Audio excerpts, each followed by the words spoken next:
Andiamo a Maiano, dove ieri sera c'è stata una serata importante intitolata Vicino a te, promossa dalla Pro Maiano per raccogliere fondi da devolvere al reparto di terapia intensiva dell'ospedale di Udine. Sul palco artisti regionali e tanti premiati, ci racconta tutto il presidente della Pro Maiano al microfono del POM. Sentiamo.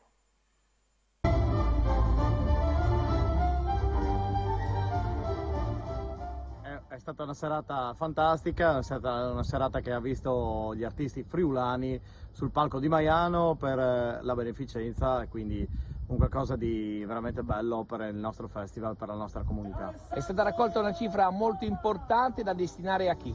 La destiniamo quest'anno, come la precedente edizione, tra l'altro alla terapia intensiva dell'ospedale di Udine, oltre 3.000 euro che sono stati raccolti in serata, grazie soprattutto agli artisti, al pubblico che c'è stato e anche alla Pro Maiano ovviamente, che ha messo la sua parte. Durante questa manifestazione condotta in maniera impeccabile da Igor Pezzi abbiamo visto premiare un friulano doc come Strindule. Un artista che in Friuli ha fatto sorridere per anni e anni e anni della sua carriera tutte le nostre comunità, e quindi va a lui questo premio meritatissimo. Un altro premio meritato che la giuria ha voluto dare è stato quello a Pierpaolo Foti, questo violinista che veramente rappresenta un territorio.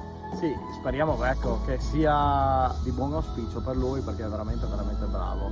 Questo fine settimana si concluderà questo Festival di Maiano, giunta alla 61esima edizione. Quali sono i progetti per il futuro? Speriamo in un'era post-Covid che ci riporti un po' al passato, quindi ai nostri concerti tipici che erano il rock, e quindi l'auspicio proprio di tornare alle passate edizioni, quindi con un pubblico tutto in piedi che magari scalpita e suda sotto il palco, è sempre stata una nostra caratteristica.